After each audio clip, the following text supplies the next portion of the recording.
Morning y'all, and welcome back to another productive day in the life, this time with the iPhone 13.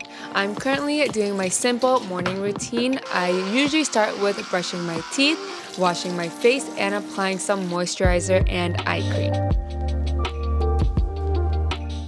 I tend to start the day with going to the gym just to get it done and over with. Today I'm working on my upper body. I tend to do 5 sets and 7 reps for each workout. I'm my granny little baby boy. We all used to play with toys and make all type of crazy noise. I'm only here to help you all escape from this crazy world. My head been fucked up as of late. A lot of shit done. It's currently 9:48 a.m. and my battery is at 82% with 2 hours and 16 minutes of screen time.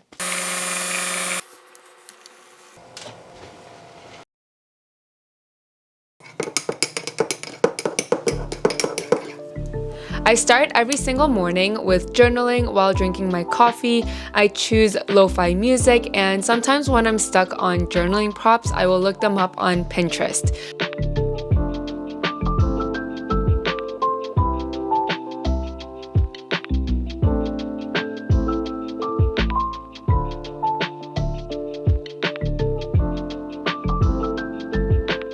This Ditto alarm clock that's also speakers by Devoom was gifted to me, and it's been a really nice new addition to my desk setup.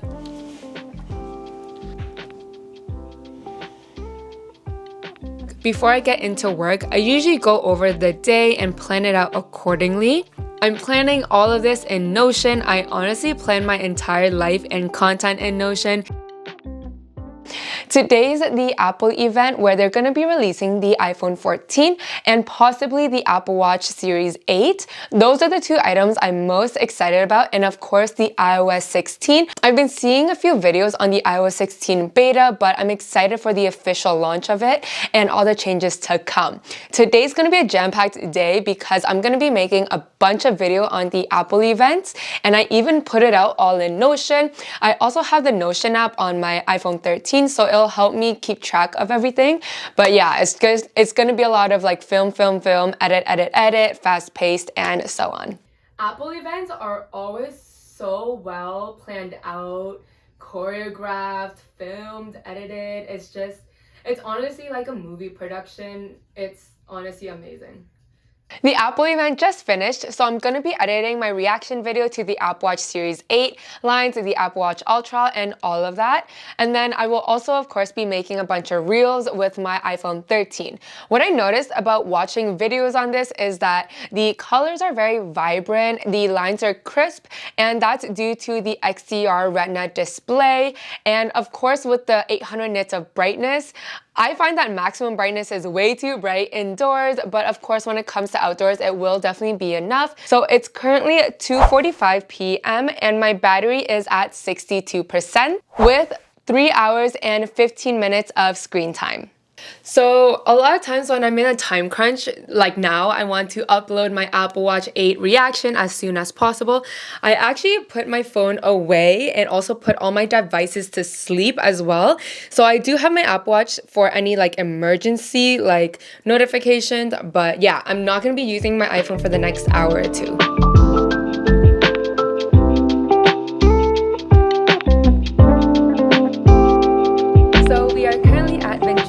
It's like a market where you can have fresh meat, make some sandwiches. It has a bakery, a grocery store, and it just has a lot of like local products or products made from like farms and just very natural.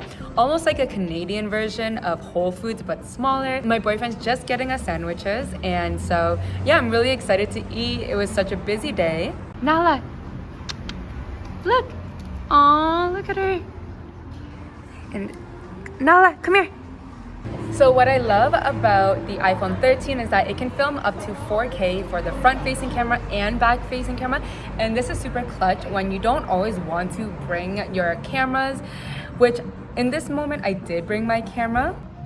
I was gonna film on the EOS M50, but I forgot the SIM card, of course, it's just in my laptop right now. But because I can film up to 4K on the front-facing camera, the quality is not compromised.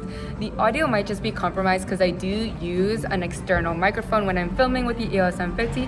However, it's not the end of the world. It will make do, and at least you guys can see how the iPhone 13 is. Also, the stabilization in the iPhone 13 is great as well because as I'm holding it, I'm not always still because my arms get tired, and I worked out upper body this morning, but hopefully it's not too shaky. I just noticed that in the older phones like the 6, 7, 8, and even 10 lines, there's not much stabilization in it. So when I vlogged, the footage was so shaky and it just gave me a headache watching it. So overall, the iPhone 13 is so compact and great to carry with me when you don't always want to bring a camera with you. I was just looking back at the footage, and honestly, you can barely see my hand shaking. It is literally shaking so much right now because it is so sore and I'm so tired. And this is like my 3rd or 4th take. So overall, stabilization is pretty great. Aww. Want more, Nala? I guess she's good. I think that's good. Nala, sit. Stay. Stay. Go. Good job. She's gonna want more. The iPhone 13 has a 12 megapixel camera for high resolution photos and an aperture of 1.6, which lets in more light. As you can see, the iPhone 13 looks brighter than the Samsung Photo. The iPhone 13 has a 5 times digital zoom, whereas the Samsung has a 30 times digital zoom. In this case, Samsung wins. The cinematic mode is pretty good in the iPhone 13. In the beginning, both Nala and I are in focus and the background is blurred out. But near the end of the clip, I start to be blurred out. However, the quality of the HDR video is really vibrant. All the colors pop out beautifully, and it's such high resolution, making for really high quality videos. Next, I'm testing the stabilization, comparing it to my boyfriend's Samsung phone. Which do you think is better? I find both are really great. My boyfriend is not a videographer and he's walking slow and steady, and the footage still came out looking really great. Nala! Nala, look here.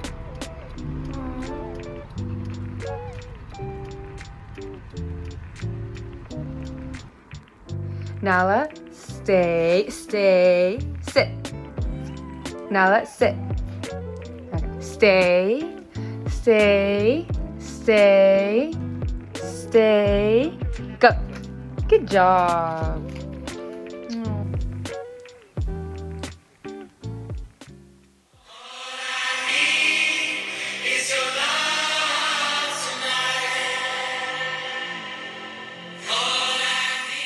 I wanted to highlight how great the speakers are in the iPhone 13. Even if you are putting it at the highest volume, it doesn't compromise the quality. In low light, the iPhone 13 performs much better than the Canon EOS M50. The iPhone 13 has lighter technology, resulting in better quality videos and resolution under low light. You can see a lot more details in the iPhone 13 footage versus my M50, and the footage in the M50 is more noisy and blurred compared to the iPhone 13. At the end of the night, I go over what I've completed and rearrange my week. Today was honestly really successful because I finished and uploaded my reaction to the Apple Watch Series 8 and also filmed about 3 to 4 YouTube shorts, on top of filming this video and testing out the iPhone 13 at the same time.